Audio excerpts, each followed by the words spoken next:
Hello, it's April Bowden here, and this is my first live video. I've been off Facebook since the beginning of December, so many of you haven't seen me in a while. So I just wanted to say hi to all my friends who I haven't seen for several months. You can leave Facebook and life does continue. It does actually move forward, and you won't miss a thing. But I'm back, at least for now. So today is Autism Awareness Day, or so I've heard. I actually didn't, I'm an autism mom, but I actually didn't know that until I turned on my Facebook. And when I turned on my Facebook, I saw a lot of people posting about Autism Awareness Day. So I wanted to do a quick talk about that. I've done talks about this before because the way I see it is that autism, well, first of all, let's talk about what these awareness days and months are all about, okay? Who creates them? Well, they're created by nonprofit organizations, which generally that's a misleading term because they actually do make a lot of profit. And oh, someone's saying they can't hear me. What's going on here? They can't hear me.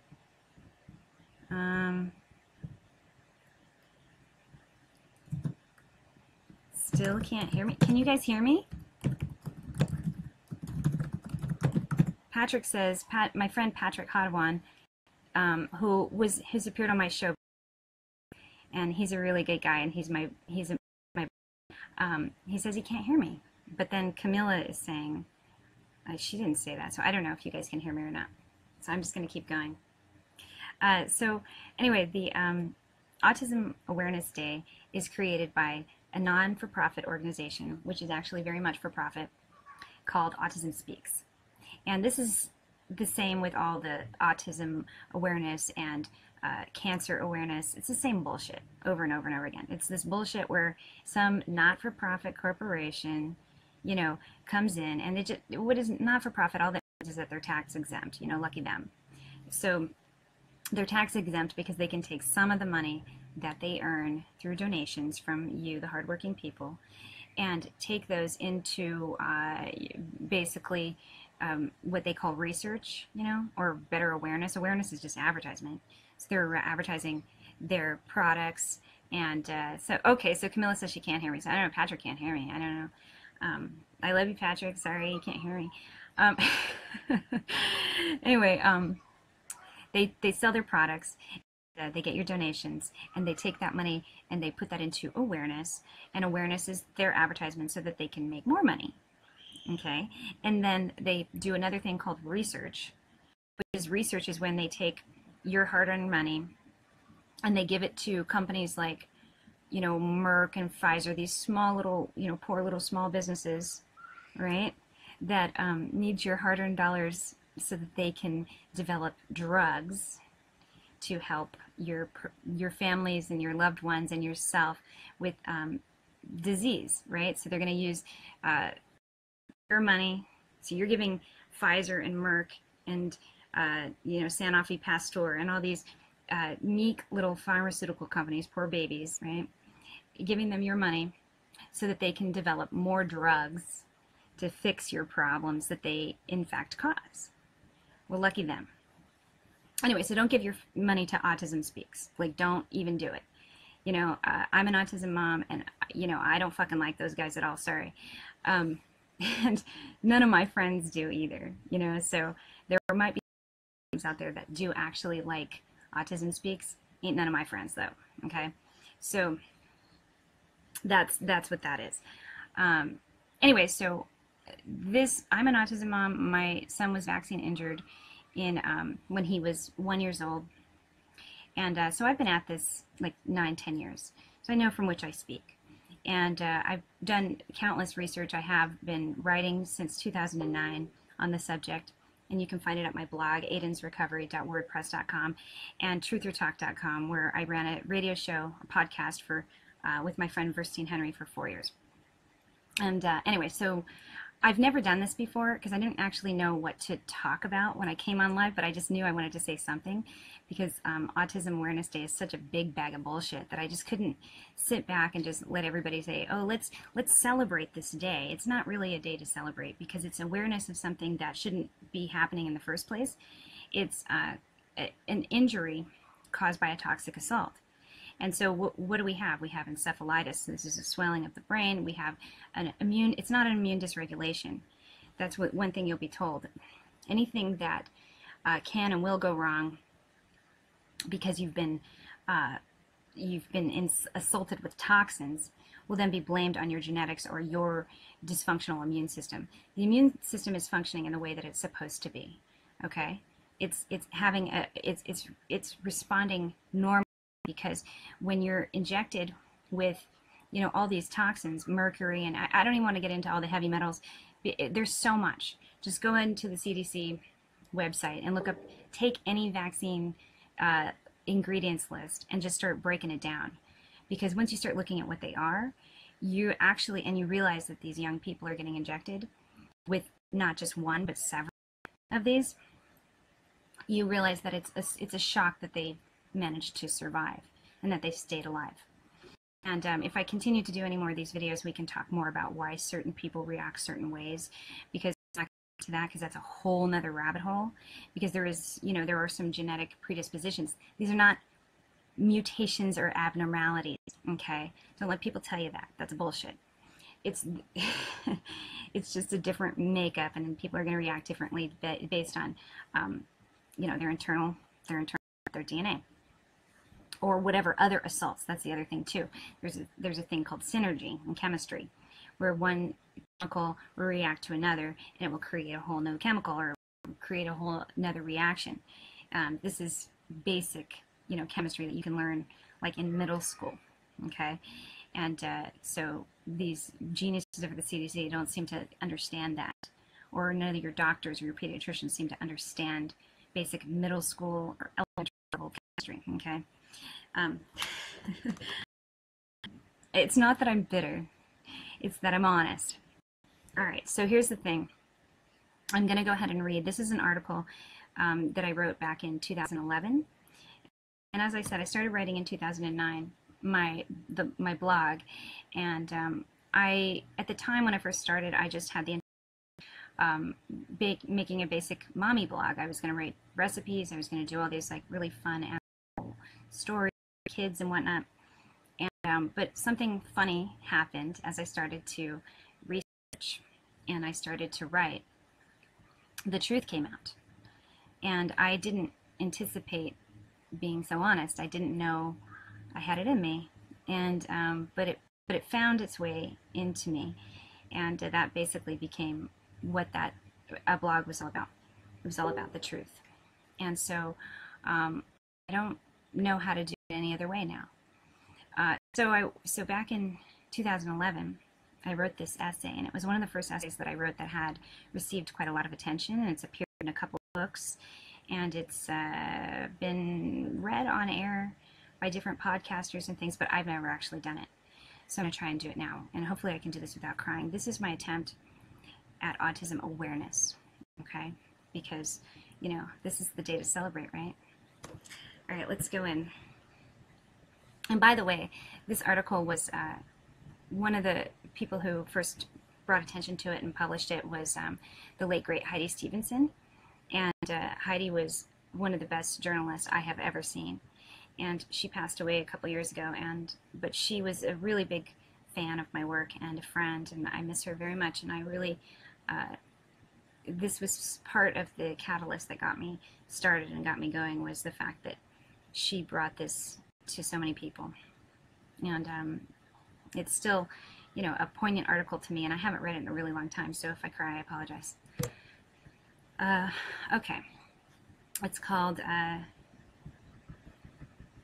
see, A Mother's Description of Watching Her Son Slide into Autism After Vaccination, and She Wants Her Son Back, by April Bowden. Last night, I woke at 3:30 in the morning. I do this frequently, but last night my visions kept me awake until sunrise. I saw my son at age 12 months on his birthday standing on the bed at a hotel in San Diego near Legoland, watching Elmo.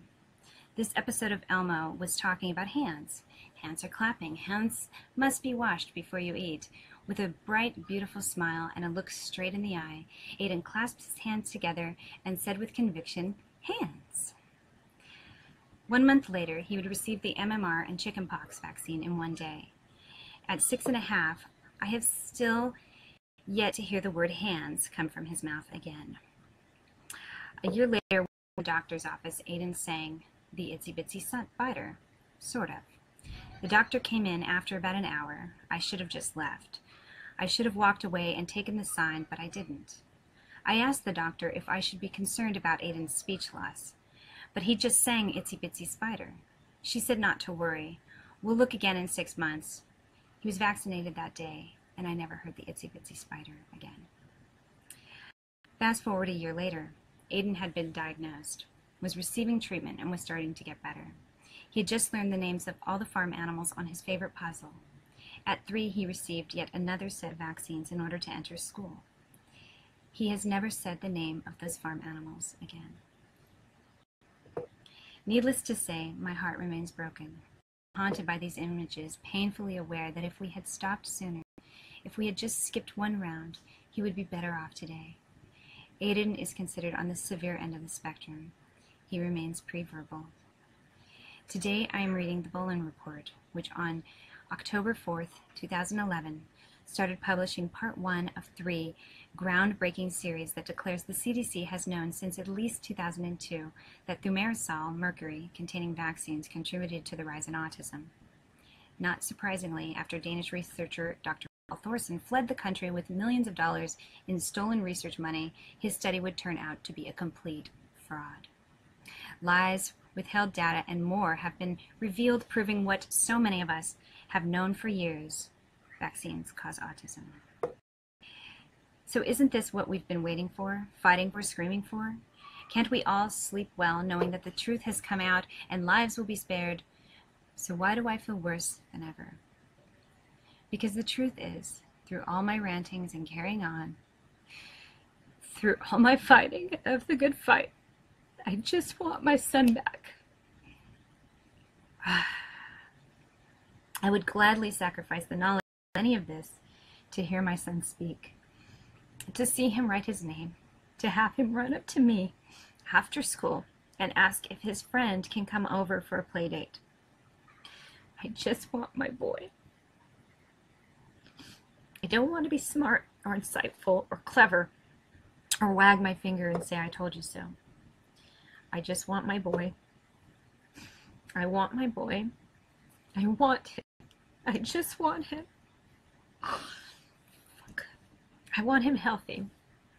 I want him to feel good. I don't want to watch him slapping his head because the inflammation causes chronic headaches. I don't want at age 6 to see him still walking on his toes and flapping his arms or screeching for no apparent reason, or to do yet another round of antifungals for yet another yeast overgrowth for still a distended belly caused by more constipation. I watch him as he watches his older brother run down the stairs with his friends and around the apartment complex as they go riding the scooters. Aiden and I pray every night that one day that'll be him. But here we are, age 6.5, and progress remains slow. I wonder if I hold on to this pain because I fear that if I let go, I will be letting go of my recovery dream. Each day I try again. Fighting the battle over an apraxia speech therapist, time to test the kidneys, sure he's ready for chelation, more magnesium cleanses, antifungal parade, more probiotics, more vitamin supplements, antioxidants, relationship development intervention, evenings giving Moscatova massage, occupational therapy, brushing protocol. Can I have a moment for myself? Am I neglecting a potentially groundbreaking teaching moment? So someone tells me the other day she's worried about talking to people about vaccines because she wants to be taken seriously. Will this new information allow us to be taken seriously? Will it allow the mainstream to stop their nonsensical, unscientific rantings about the safety of vaccines? I don't care. I don't care what the mainstream media says. I don't care what the government does. I just want my boy. I just want Aiden. I won't return to the government who caused the problem looking for an answer or an apology. I won't ask the mainstream media who denied us acceptance for years, like returning to an abusive who claims to change but never will. I will not return to my abuser in anticipation of a new outcome. I don't care to be taken seriously. I just want my son. I want Aiden. I want him back. I want him time. I want just one of those days to be erased from our history. The rest of this life and the next and the next after that, I give back to you, God. If you, my boy, if you can return him to his healthy state, if he could just be that carefree child that I know he longs to be when I see him watching his mother and his friends. I commend us all for the parents of the vaccine injured who throw off the shackles of fear and speak openly and legally. Horrible, painful stories I've heard. I sympathize. I usually empathize. But in the end, I just want my boy. I just want Aiden. I just want him back. Will the acknowledgement of truth change the past? Can I have my son back now? If I remain a hard-working, devoted mother and a good little activist, will he come back to me? Will he? Oh, and please don't give me pity. Please compliment me for my bravery or tell me all the lives I will save for the people I have spared for this pain. Don't get me wrong. I care. I care about them all. I want a different world more than anything I can imagine. I want to save my son for I don't see the logic in bringing up a well-adjusted child to a maladjusted world. I am profoundly grateful each time I hear a new parent vaccines, and I am more than willing to share my story for the cause at any given opportunity. I know there is a greater light, a higher power. Of this I am certain, but I wonder if in this life I will ever be able to have a conversation with my son, play hide and seek. Will he want the keys to the car when he turns 16? This is my dream. This is my desire. That is the truth. Oh, boy. So that went well. I tried that in a really long time, and now you know why, because it's painful. And when I wrote that, as you heard, Aiden was 6.5, but he's 11 now, and a lot of those things I said are still true.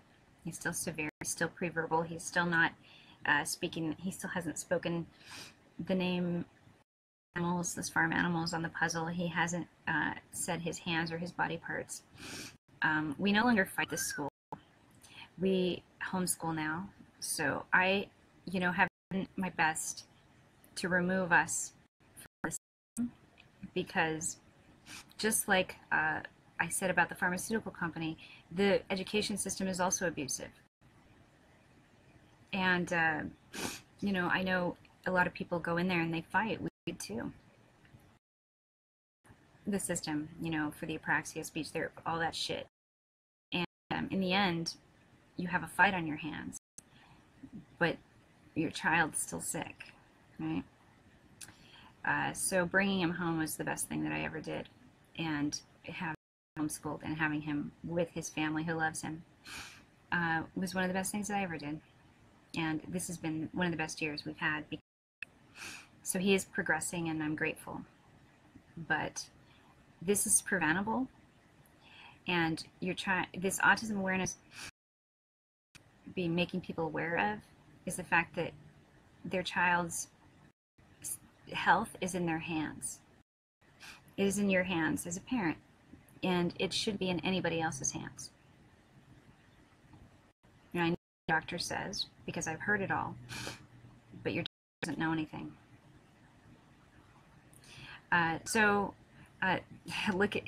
For more information, you can go to my blog, aidensrecovery.wordpress.com. I won't put any citations because I am the citation. This is the truth. Anything more you want, maybe I'll do that on another day, but not today. All right, thanks.